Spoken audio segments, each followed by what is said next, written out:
Welcome into Vandy on SI. I'm Joey Dwyer. He's Graham Baakko. Man, what a football game. When we got here this morning, I don't know that we expected anywhere near what we saw tonight. Not even close. I thought it would be close. It felt like there was some semblance of a vibe that this was going to be a close game.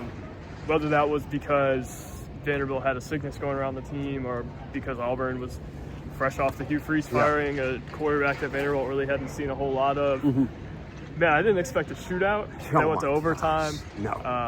And man, I don't know that game could have played out any better. That was one of the best games that I've seen at First Bank Stadium. Diego Pavia, maybe the best performance he's had here. 400-something yards from scrimmage, 100 rushing yards, over 300 passing yards. Not a flawless game from him, but it was as close as he's had, I think, in his Vanderbilt career, if not for the Alabama game last year. Eli Stowers was Eli Stowers. Right. Vanderbilt had so many incredible moments tonight. You look at Cole Spence catches the pass in the end zone that ultimately wins him the game. And then they have a better moment the next drive when they break up the pass to Coleman, who, gosh, he just took over the game at times. And Vanderbilt gets the stop. You see Brandon Fontenette rip the helmet off. Jalen Lackey find the camera. A series of special moments tonight, and we could list them off all night. But, man, I think that's a microcosm of today. What an unbelievable day for Vanderbilt football. And it wasn't as impressive as I think some people would have liked against a team like Auburn that obviously had fired their coach and really hadn't done a whole lot offensively. We'll get into some of the defensive struggles. But, gosh, what a special day for this program. This was quite the opposite of what I thought. I mean, I thought this was going to be like a 1st-to-20 type of game wins, you know, and we got the exact opposite. We got a shootout that I did not expect. Although we did get in what we did expect, which was a close game. I did think this was going to be a close game because just watching Auburn, like, they're 4-5 coming into this game. But if you watch their games, like, they almost beat Georgia, they almost beat Missouri. Like, they're giving all these teams a fight week in, week out, regardless of how they finish games. So I expected this to be a close game. It was, but boy, what a fun night it was. You mentioned Pavia. I mean, geez, I mean We'll see what the Heisman odds are, you know, whatever, tomorrow. And, you know, we'll talk about, you know, Mendoza and his odds but whatever. But he gave a Heisman-like performance today. Whatever ends up happening, he performed like a Heisman-type quarterback just all day. And, I mean, it was a slow start. It was a slow start from the offense. Auburn goes up 17-3 pretty early. And then all of a sudden, offensively in the second half, down 20-10. The up-tempo offense. They sort of we'll talk about it, I'm sure, more in depth in this, but, you know, Clark Lee talked a lot about it in press conferences, the up-tempo. It just sort of changed the game in the second half where, you know, they sped up everything. They're getting plays off quicker and catching Auburn off guard defensively. I mean, right here, over here, I mean, I think it's 25, 30-yard line. I mean, Trey Richardson was completely gave Auburn a blown coverage and just was all alone. No one was even close to him and just walked into the end zone to give Vanderbilt his first lead of the game. And I think that changed the game, and that is one of the biggest stories of the night is how Vanderbilt's up-tempo offense in the second half basically won them the game in the end. Yeah, nobody does that to Auburn. It's not even the tempo thing. Nobody produces like that against this Auburn team. They'd given up 24 points. That was the most points they'd given up on the year. No one scored more than 24 on Auburn this year. And Vanderbilt scored 38 points in regulation. It's absurd. And I think the story of this game for me, we'll talk about all the amazing things that happened for Vanderbilt today. They're alive. Yeah. They can go to the college football playoffs still. They got to beat Kentucky. They got to beat Tennessee. But even Clark Lee said, like, he talked about this to the team. Like, they don't have many more opportunities. They've got to go win. And man, did they answer the call today. They were down 17-3 in the first half. You're thinking if Auburn punches it in over there, man, this could be a long day for Vanderbilt and a lot of explaining in the post-game press conferences. Instead, Vanderbilt answers the call. It gets up off the mat, runs a really nice 2-minute drill, and I think that's where he kind of started to see the up-tempo stuff come into play. A nice completion from Pavia to Trey Richardson, and then Junior Sherrill, who Clark Lee had kind of challenged throughout the week to be more of a leader, to be more of a presence. He goes and scores a touchdown as well. I thought that was a big drive that swung the game a little bit. We talked about it. They were lucky to be down at 10 at halftime. It's funny to say that now that they won the game, but I thought Auburn outplayed them by more than 10 points in the first half. Vanderbilt found a way to get back into it a little bit. And then the second half, obviously, a different story. But the real story to me, I think, today, overarchingly, and got a lot of other stuff to talk about, but this team is alive. And it looked for a while like that wasn't going to be the case. Yeah, I mean, you think about the field goal that they held them to in the second quarter when Auburn went up 17-3 instead of going up 21-3, I think that did end up proving big. I mean, I think there's a big difference between going down 21-3 and then going down 17-3. I mean, that's a 2-score game and a 3-score game, right? So that's a huge difference right there. And okay, is that your That's wallet? My wallet, as Joey's wallet is in the media room. Is left in the media room and returned night. here. Yeah, it's been a long night, but yeah, look, anyway, yeah, What look, a that was, man, you would have. It would have been a horrible. Yeah, driving home would have been a little scary once you got back and found it. And but anyway, he got it back, which is great. And yeah, maybe the most clutch play of the day. Yeah, exactly. That was clutch. Vanderbilt was clutch because, like you said, they stay alive, and it's 1 week at a time, right? And going 8-2 into the second bye now before Kentucky. They can't take. I don't think they'll do this, but you cannot take Kentucky for granted. They have to take them seriously. Kentucky, for the season that they've had, I mean, they're not the worst team in college football. Like they can still put up a fight if you don't take them seriously. And so just 1 week at a time, and 8-2. We'll see if you win these last two against Kentucky and Tennessee, going 10-2. I think that should get you in the playoffs. We'll see what happens around the country. I do think it's interesting how, the committee dropped them to 16 after they were 15 at AP poll. I do think that says a lot, and I believe Louisville was 15, right? So Louisville's ahead of them, and which they weren't, I don't believe, in the AP poll. They might have been. But I do think that says something there where you have an extra ACC team ahead of you after this committee, after what the committee did on Tuesday. And so, again, it's all going to shake itself out. But I do think if Vanderbilt keeps wins the last two, I don't really see how you could leave them out. The only way I could see it is if you have a 10-2 Vandy against maybe like an 11-2 ACC runner-up that has like some strong wins, right? I do think maybe that could be a scenario you don't want to see them in, or what if I think another scenario to think about is what if Vanderbilt, if it's a 10-2 Vanderbilt, or maybe even a 9-3 Texas. I do think that's interesting to think about because the committee seemed to be honoring head-to-head in the rankings.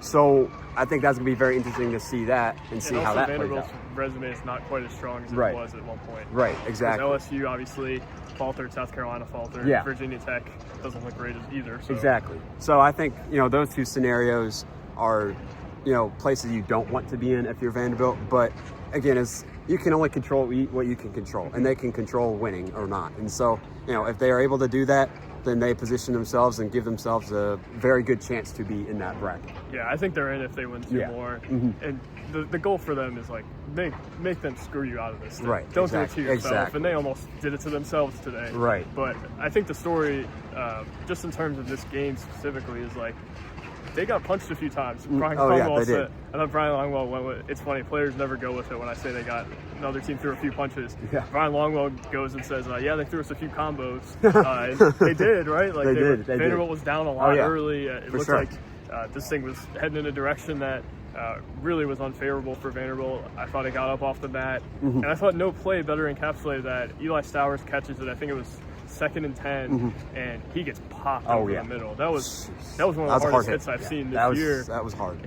Karkley goes and argues with the refs. Kind of in the background, Eli Stowers limps off the field with the trainers. Right. And I look back on the field a play later. Guess where Eli Stowers is? He's on the field. He's on the field. I think he was in the slot.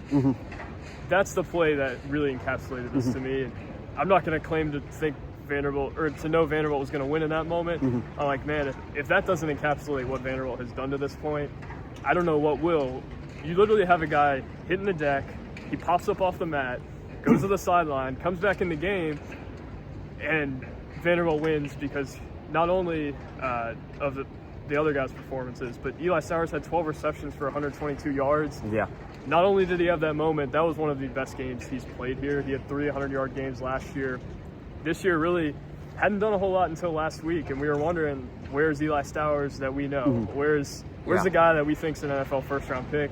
The last 2 weeks have showed us that he's still around, and he is still the player that we always thought he was. And man, he's playing his best football when it's really important. Yeah, and he had, like you said, he had a phenomenal day, and he showed why he is a NFL caliber tight end. I mean, like you said, over 100 yards, taking hits, but it didn't matter. He still got up off the mat, still continued to go, and like you said, it is certainly a microcosm of this team and that they are so resilient. I mean, this is the second time this season where they're down 20-10 going into halftime, and they come out with a win. I mean, the other one was against Virginia Tech back in September. They're down 20-10. They win 44-20. This time they win 45-38.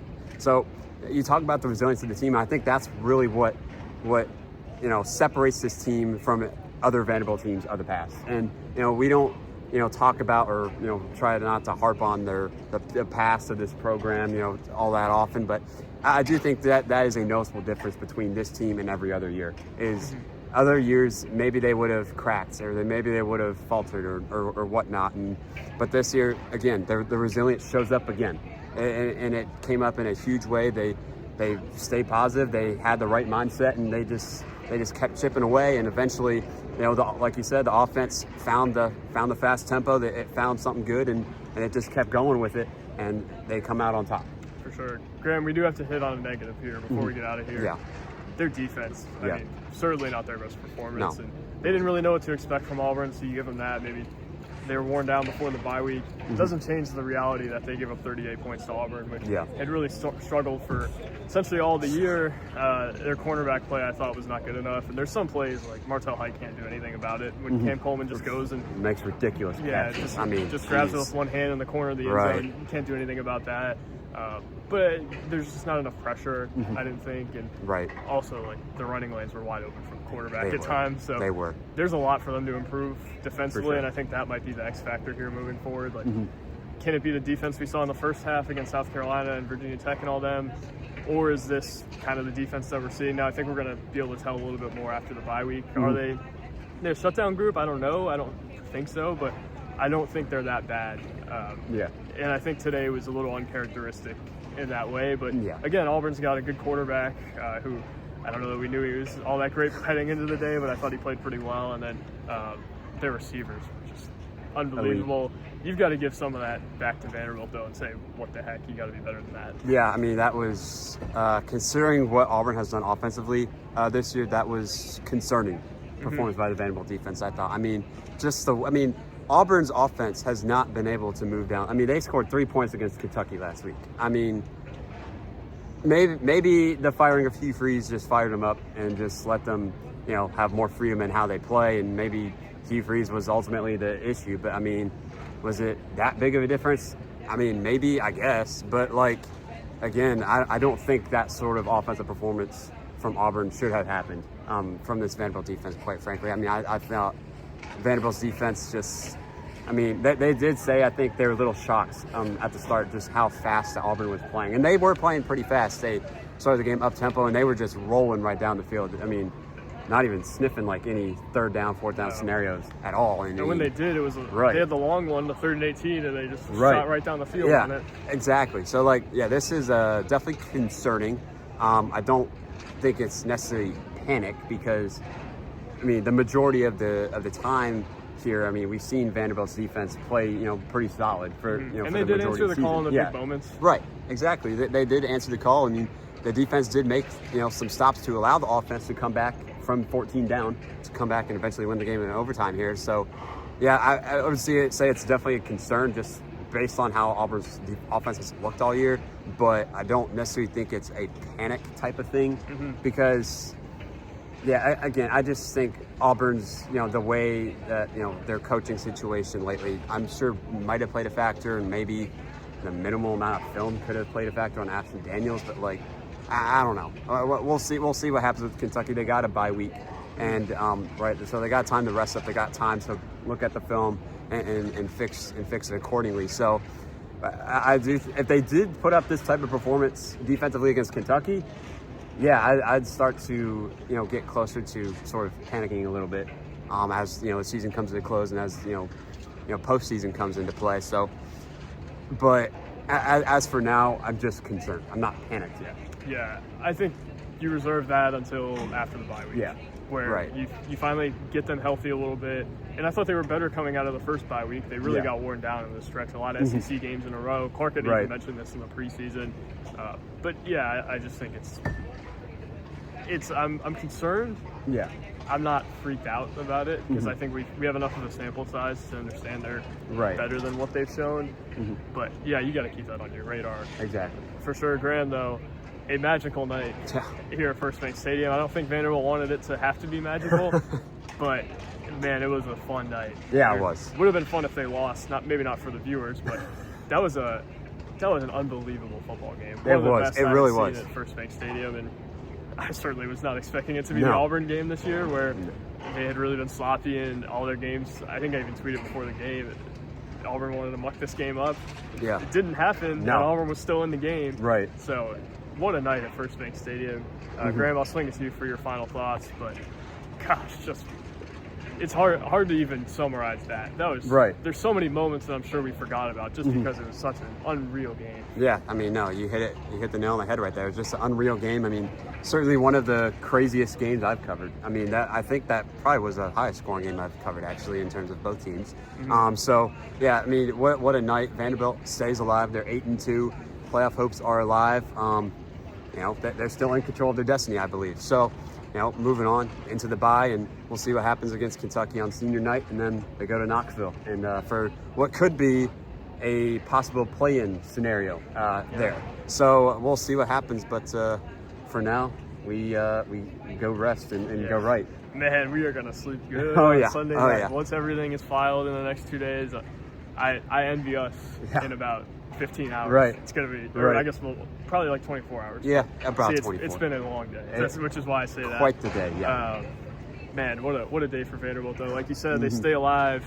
The stakes are still big. And we've got a lot to talk about over the next few weeks, so make sure be on the channel, check out our stuff at Vandy on SI. It's going up a little later tonight just because of how chaotic that was. That let you in on a secret. Graham and I are normally done by mid-fourth quarter generally, and we just got to plug in the quotes, but not tonight. Nah, it's going to be a long night. It might be another night until 2 a.m. or later. We'll see.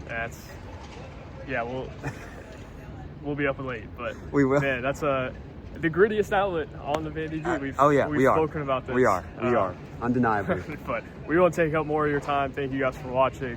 God bless. For Graham Baakko, I'm Joey Dwyer here at First Bank Stadium. Vanderbilt football's college football playoff hopes are alive and well, as the Commodores just need to go 2-0 the rest of the way to really push the college football playoff committee, and to potentially get themselves in the field.